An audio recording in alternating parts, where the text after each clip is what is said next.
Hi guys, so welcome back to my channel. This is 401 Styling.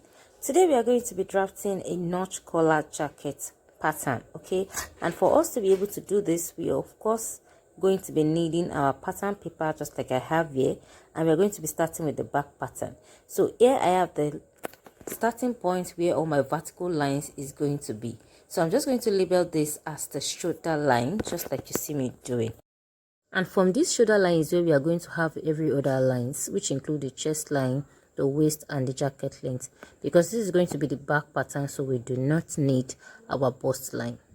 So from the shoulder line, you go down to your waist circumference, your jacket length, and I'm also going to add 1 inch for the hem allowance. What I'm trying to do basically is just the basic bodice block, the full bodice. So you go ahead and draft your full body block. Okay, so after this now, I'm going to connect all my lines together with a straight line. So because you are drafting a jacket, it has to be free. There is difference between fitted and tight. So when you're making a jacket, you're going to add his allowance to your body measurements. So after these lines now, I'm going to label, this is my waistline, this is my jacket length, and this is my hem allowance. So from the center back now, we are going to take our measurements, but on this shoulder line we are going to start by taking the shoulder measurements divided by 2. Whatever value you have, you divide by 2, then you are going to add half an inch for joining allowance. Then from that shoulder line again, you are going to go down to your chest line. Okay, and to get your chest line, you divide your bust circumference by 6 plus 1.5. But before that, you need to go down by 1 inch for the shoulder slope.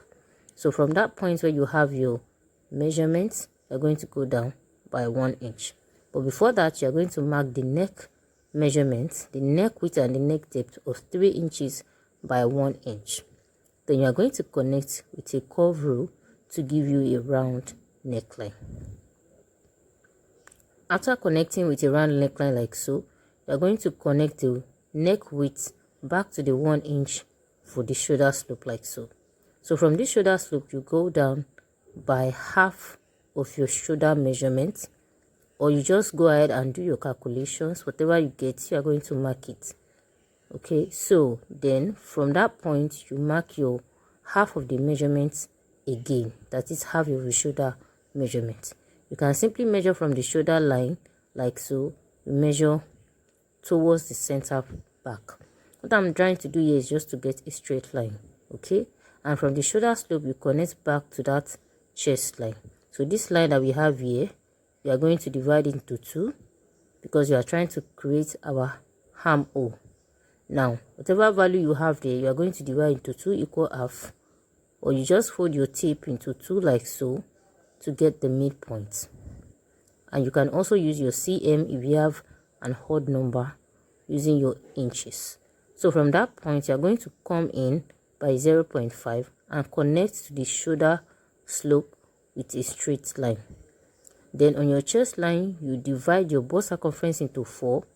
Whatever you have, you mark it and you add 0.5 for his. Then you are going to connect like so from the shoulder tip to the chest line area. And with this, we have created our armhole curve. Now the next thing is to take our waist start. You divide your bust span measurements, that is your nipple to nipple, into 2 equal half, just like you see me doing. You can divide it on your tape like so. Then you are going to mark it on your waistline, on the jacket length, and at the same time you're going to divide it. You're going to mark it rather on the chest line. Okay, then you're going to connect with a straight line. So after that now, you connect with a straight line like so, just like you see me doing. Then we are going to come to the waistline area and take 0.5 inch on both sides of that line to form our waist start. So after marking the 0.5, you connect back to the chest line and back to the jacket length, just like you see me doing. So with this one now, we have created our waist start. So at the back, we only have waist dart, but at the front, we are going to have a waist dart and a bust dart. So now we are going to take our body circumference measurement divided by 4. Okay, on the chest line, your bust divided by 4, waistline, waist circumference divided by 4, and on the jacket length, you're going to take your hip circumference divided by 4. But do not forget to add east allowance. So whatever you take for the dart, you are going to replace it on the waistline area after taking the waist circumference divided by 4. Okay, so we already mark our measurement on the chest line, so I'm just going to connect to the waist like so. Then on the jacket length, I'm going to take the hip circumference divided by 4 plus my 0.5 his allowance. Then after which you have marked your measurement like so, the next thing you want to do is to connect with your ruler. So the reason why I'm using the curve part is because our body is not totally straight, but you need to avoid too much curve, especially if your measurement is not that curvy. So you come to the center back on the waistline and take 0.5 inch for the back tightening. Then you are going to connect back into the back measurements like so. You can connect it to the neckline. At the same time, you can stop halfway. Just connect it like so. So with this, we have done the back tightening. So after this, now the next thing you want to do is to connect our chest line to the shoulder. So to do this, now we are going to measure the shoulder slope. You divide it into 2 equal half. Then you connect back to the chest line. This is because you are going to be separating this our back pattern. All right, so to the side of the jacket, if you want to create a slant line or you want to create a design, you can simply go up from the jacket length by 1 inch or more, depending on the design you're working with or what you're trying to achieve. This is optional. I'm not going to be cutting out this marking that I am doing. I'm just doing it so that in case you have interest in shaping your pattern by the side, that's how you're going to do it. And even if you want to extend the length, it depends on you. Then on the neckline as well, we are going to take the measurement of whatever you have on the neckline, because we are going to be needing it for the collar extension at the front. So here I have 3.25. So go ahead and take your measurement. You can have more than that, but it is not always more than 3.5. So the next thing I want to do now is to add my seam allowance to the side. You can do this directly on your pattern paper, and you can also do it on your fabric when you are transferring the pattern to the fabric. So you go ahead and take your allowance from 1 to 1.5 or 2 inches. Okay, so here I'm just going to mark 1 inch and I'm going to connect like so. And after connecting, I'm going to label the seam allowance area and every other part of the pattern in the language that I'm going to understand. So you go ahead and do the same thing. Okay, so now this is the center back area we're going to be cutting out. Then I'm also going to label all the center back. We're going to be cutting 2 of this. So I already indicated that I needed 2. So on this side back rather, I'm going to indicate that I needed 2. So this back tightening, we're going to cut it off the same thing as the dart. All right, so by the time we start cutting out, you're going to understand better. Okay, so the next thing I'm going to do now is to cut out my pattern, and I'm going to label accordingly. So I want you to pay closer attention to the way I'm going to be cutting it. I believe we all know how to cut our basic bodice pattern, but just like I am doing, you need to cut out the back tightening, you cut out the darts through this line, and you cut out the other side as well. So guys, this is what the back pattern looks like. So when you want to transfer to the pattern, you're going to add 0.5 inch to all these parts. Okay, the center back, the side front, side back, the neckline, and so on like that. We already have seam allowance on the hem of the jacket and by the side, so there will be no need for allowance on that part. For now, we are done with the back. Now let's move to the front bodice. So guys, for the front pattern, you are going to need allowance before your center front line, just like I have here, and also before the shoulder line. So for the front, I have about 4 inches allowance here. This is because we are going to be having our lapel extension at this front, and this also depends on how wide you want it to be. So for the upper part here, I have like 5 inches because our collar is going to be extended to the top. And from this line is where we are going to take all other vertical measurements, just like I have here: the jacket length, waist, chest line, and of course I'm going to mark my bust point later. So on this shoulder line, you're going to divide your shoulder measurements into 2 equal half, which I already did, and I went down by 1 inch for the shoulder slope. So now we are going to take our neck measurement. From this center line now, you go in by 3 inches for the neck width, and you come down by 3 inches for the neck depth. This is like our basic neckline measurement. Then you are going to connect it to curve rule to give you a round neckline, just like you see me doing. So from this neck width now, you're going to connect to the shoulder slope like so. Then from this shoulder slope, I'm going to connect down to the chest line. So for me to get where exactly I'm going to connect to, I'm going to take half of my shoulder measurements, just like you see me doing, to create a straight line. Then the same process we made for that of the back to create our armhole is the same thing I'm going to be doing at the front. Okay, the highest you can go for the front is 0.75 instead of 0.5 on the midpoint of that line. So after this, you divide your bust circumference into 4. You can divide your tape just like you see me doing. You do not have a calculator and you just want to be sure of your measurements. So I'm going to mark it like so. Then I'm going to add my half an inch ease allowance, just like we had it for the back pattern as well. Do not forget, you need to keep all the important points in mind. Then after this, I'm going to connect my armhole. So the next thing I want to do now is to come to the waist after the armhole and take my waist dart. So the same way we did for that of the back, we are going to do the same thing for the front. Divide your bust span measurement divided by 2, and you are going to mark on the waist, on the bust point line, and on the jacket length. Okay, but this time around I will have to mark my bust point line. So from the shoulder, I'm going to go down to my bust point measurements. So go ahead and do the same thing, because that is where our dart is going to start from, unlike that of the back pattern that our dart starts from the chest line. So after marking the bust point line, I'm going to connect with a straight line, just like you see me doing. Then I'm going to go ahead and mark my bust span measurement divided by 2, and I'm going to connect upward. So I'm just going to take my waist dart, I'll take my body measurements before we proceed to the lapel and the collar.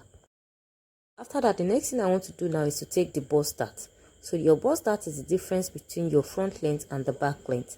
For this measurement now, I'm going to be using 1.5 inches. Then I'm going to connect back to the bust point, just like you see me doing. So we are going to be closing this bust dart.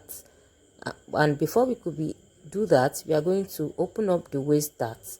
Okay, then before that now, we are going to connect from the shoulder to the bust point by dividing whatever we have on the shoulder slope into 2 equal half and connecting to the bust point with a straight line. Now the next thing we want to do now is to work on the front allowance that we added. So here we are going to have our placket, and at the same time we are going to have our lapel. So for the placket now, it is between 1 to 1.5 or 2 inches depending on the design you're working on, but most of the time is always like 1 inch. So 1 inch is okay.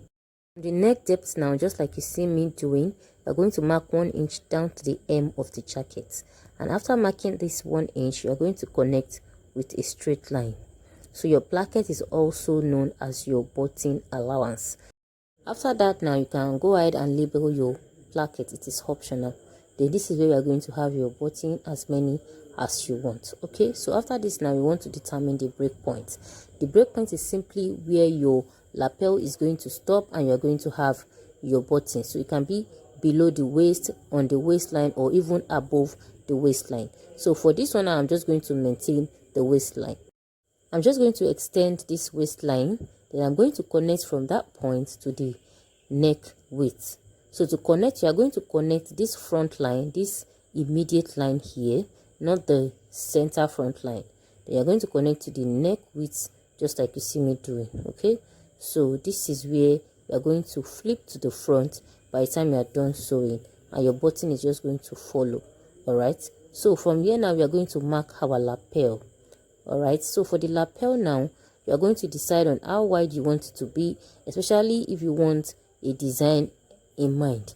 But normally you should come out by 1 inch from the placket line or even 1.5 inches.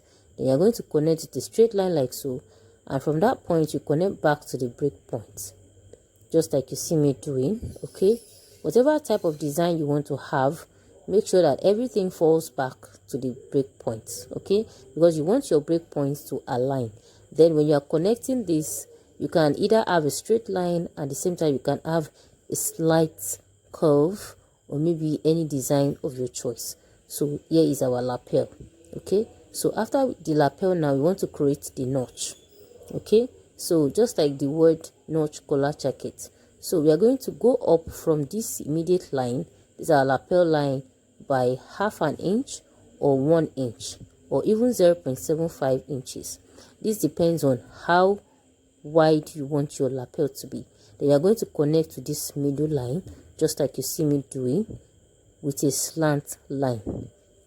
Okay, so and from here we are going to connect to our collar. But before that, now we need to extend this line upward. And here is where we are going to need our back measurements that we measured earlier, the 3.25 that I measured. I'm going to mark it from the neck width on the shoulder, just like you see me doing. Okay, you can extend the line first with a slant line. It's not going to be a straight line. Okay, then you are going to go ahead and take your measurement, whatever value you have. Then from this point, you are going to measure your collar width, how wide you want your collar to be. This depends on you, but for this one I'm going to maintain 3.5. then I'm going to connect with a slant line as well. And after taking the collar width like so, we are going to connect back to this notch that we have here. So you can also connect this with a slant line, and at the same time you can place your curve roll, just like you see me doing. I'm really sorry that part did not show very well, but what I'm doing there is just straightforward. You just connect your collar like so.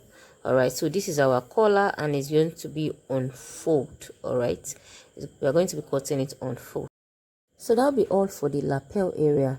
So the next thing you want to do now is to make sure that you notch the important points on your pattern. Like these points where we have the notch and the lapel joining together, you need to label it, notch it or mark it, so that when you are transferring to the fabric, you know where exactly you want to mark, so that by the time you want to join it together, you will know where your collar is going to start from. So now I'm going to take my seam allowance by the side. So I'm going to be marking 1.5 for the joining or the seam allowance by the side. Then I'm going to connect like so, just like you see me doing. You can either mark the seam allowance before closing the bust start, or you close the bust start before marking the seam allowance, because by the time you close your bust start, it is likely for you to have a little bit of shortage. So if you have something like that, you are just going to add a piece of paper underneath, and then you reconnect.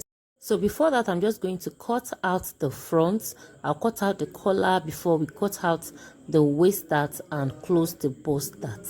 Just pay close attention to what I'm cutting and the way I'm cutting the pattern.